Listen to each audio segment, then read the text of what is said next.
can't do business with Hitler.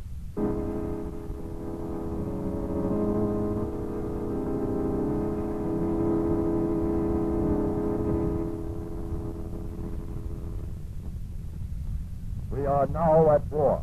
There are but two alternatives, total victory or total defeat. There can be no such thing as a military stalemate that would result in the survival of Hitlerism. That is the opinion of a man who knows. Douglas Miller, for 15 years, commercial attaché to the American Embassy in Berlin. Presenting a radio series entitled, You Can't Do Business with Hitler. Episode 11, Swastikas Over the Equator.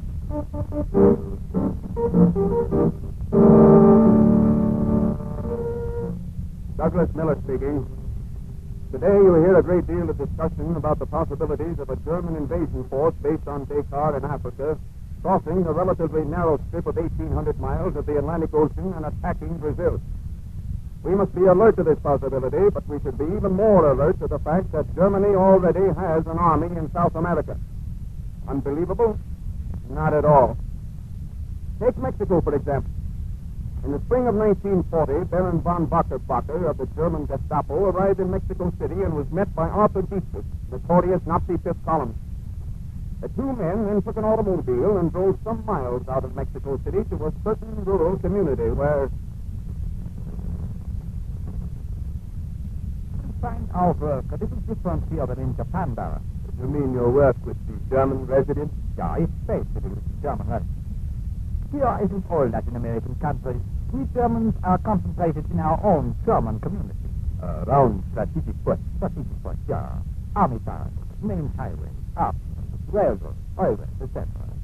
The group we shall see today is located in the neighborhood of a power plant which supplies all the electric power for the capital. How inconvenient it would be for the Mexicans in case of invasion if this power plant were suddenly seized or blown up, eh, Dietrich? Precisely. Why this deserted road? I don't understand. Baron, it is now 1 minute before 2 o'clock. Precisely on the hour, you will see an army pass this point. A German army. A German army here in Mexico? Yes, nothing to read. Look, a few seconds there. It is an army. Swastika armbands, brown shirts, everything. Now, passing in review for your benefit, Baron, I suggest we arrive in good enough to salute. Jawohl. Heil Hitler! Heil Hitler!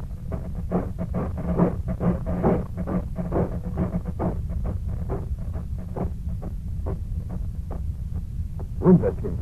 There must be 500 of them. 510 to be exact. We have regiments like this all over Mexico. How can you display such strength without running into trouble with the authorities? We never could in Norway. To the authorities, Herr Baron, this is really a hiking club, a picnic group, so to speak. Normally, we don't wear the uniform or swastikas. Not lately, anyway. You have arms. Yeah, there is no law against hunting, you understand. Therefore, we have a hunting club.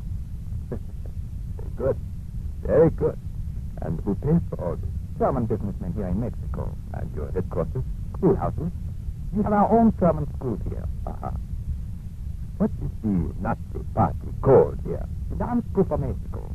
But our activities originate with what we call the German popular community, a group whose activities are purely social and recreational. Social and recreational? Yeah. You mean like hunting and hiking, eh? Decent. Is that a camera slung around your shoulder? Yeah, Baron. That is another of our recreational activities. Amateur photography, we have the marvelous pictures of parks, rail terminals, arsenals, gun emplacements, and the like. Just a hobby, you understand? Yes. A hobby. Like hiking clubs and hunting clubs. Jawohl. Marvelous hobby.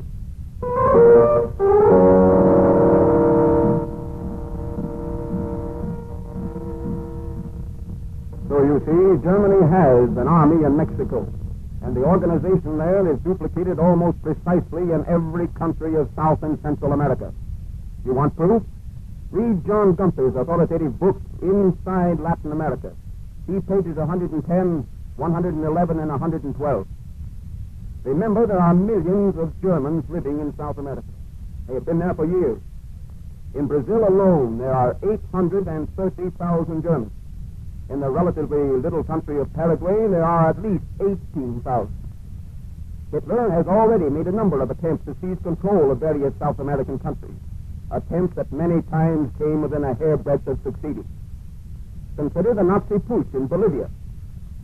In July of 1941, a certain letter from Berlin addressed to Ernst Schwindler, the German minister of Bolivia, fell into the hands of Bolivian authorities. A young officer in the Bolivian army took the letter to his colonel. Call me? A matter of great urgency, Senor Colonel. May I speak with you? No, of course, Lieutenant. Sit down. Thank you, Senor Colonel. This letter, will you read it? Is it addressed to me? No, it fell into our hands quite by accident. It is addressed to Ernst Schwindler, the German minister. Who is it from? Major Elias Belmonte, our military attaché in Berlin. No, is it proper to read Wait, it? please, Senor Colonel, you must. Very well, then. Let me see. Senor Ernst Schwindler, Honorable German Minister to Bolivia. We have received all the maps showing the most favorable sites for landing. Landing? Landing what? Sorry, Senor Colonel. Invaders. Oh, ridiculous. Let me read further. See. Everything will be changed when we assume power. We assume power. Who is we? The Nazis? The Nazis. See? Lieutenant, can you vouch for the signature here? I have checked with experts, Senor Colonel. That is Major Belmonte's signature. Incredible. Please continue. The situation is right very well. I will fly to Brazil upon your advice and take Cochabamba and Santa Cruz, where we have good friends. First, we take Bolivia, and then other countries under Yankee influence. Soon, other nations will follow us, and under the guidance of the Supreme Leader, we will save the future of South America and start a new era of order and work. To sign, Major Elias Belmonte. Unbelievable. Belmonte, a traitor? What is it authentic, Senor Colonel? I thought you should see it. You did just right, Lieutenant. Hand me that telephone. Yes, Senor Colonel. Hello? Operator. This call is urgent. Connect me with Army headquarters in La Paz.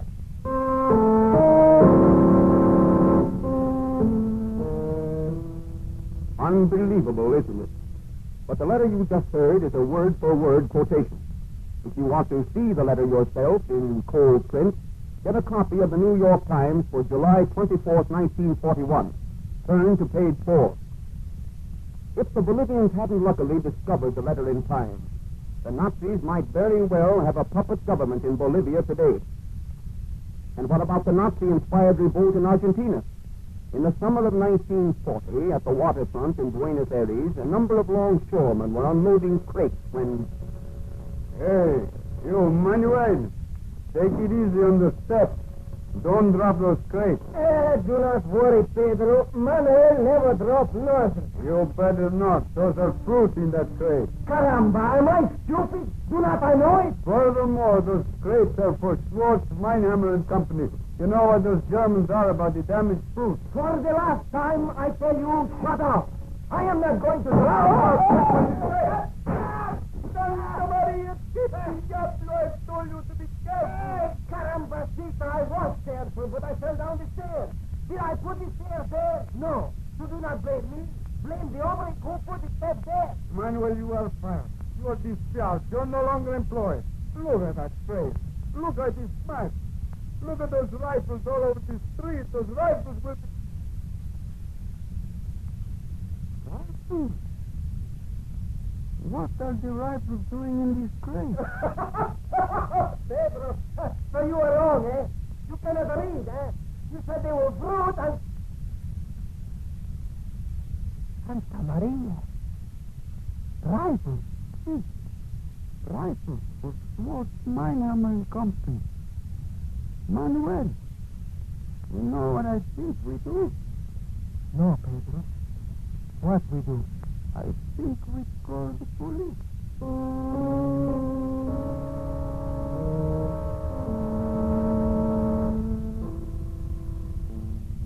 Not hard to believe that Germany was smuggling arms into Argentina, is it? But if you want proof, see the New York Times for June 23rd, 1940. So many incidents of this type occurred in Argentina that the Argentina Congress started an investigation of Nazi affairs.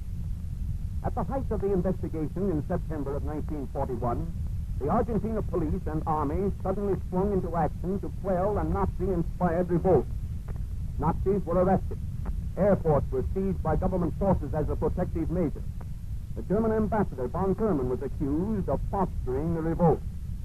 Argentinian reporters interviewed him at the German embassy. Why will you not answer my question?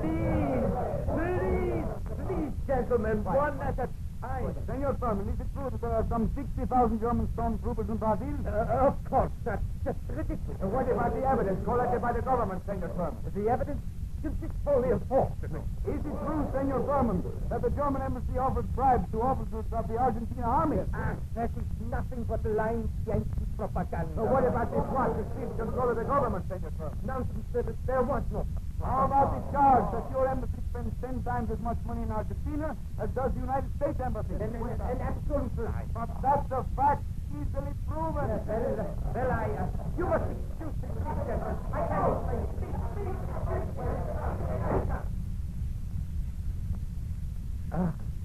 What an order. Please, come on here. Get our bags packed. Something tells me we won't be staying much longer in Argentina.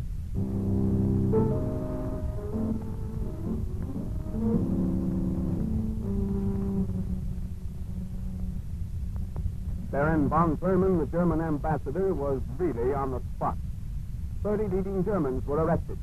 Great crowds marched in Buenos Aires shouting "Viva Democracy" and "Down with the dictator."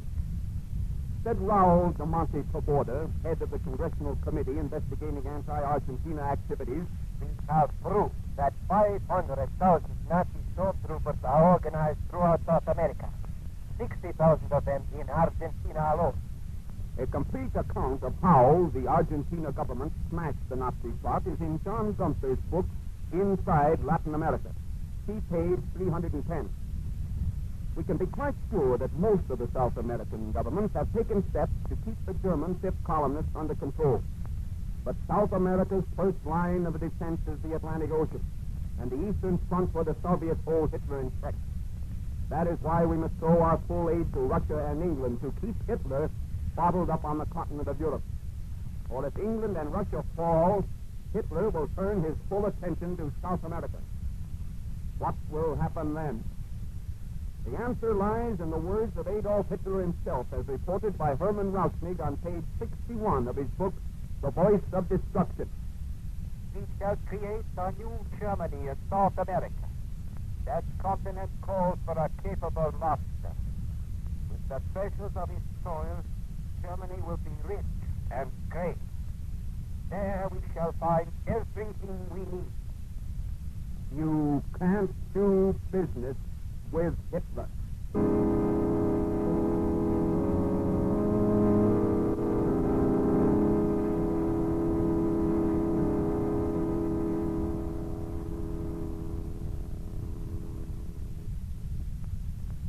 You have been listening to episode 11 in a series entitled You Can't Do Business with Hitler. This series is based on the experiences of Douglas Miller, who was for 15 years commercial attaché to the American Embassy in Berlin. If you would like a copy of this script, send us a postcard. Address it to the radio section, OEM, Washington, D.C. I'll repeat that address, radio section, OEM, Washington, D.C. Listen for the 12th program in this series, which is entitled Money Talks with a German Accent. This transcribed program, written and directed by Frank Telford, was brought to you by the radio section of the Office for Emergency Management in Washington.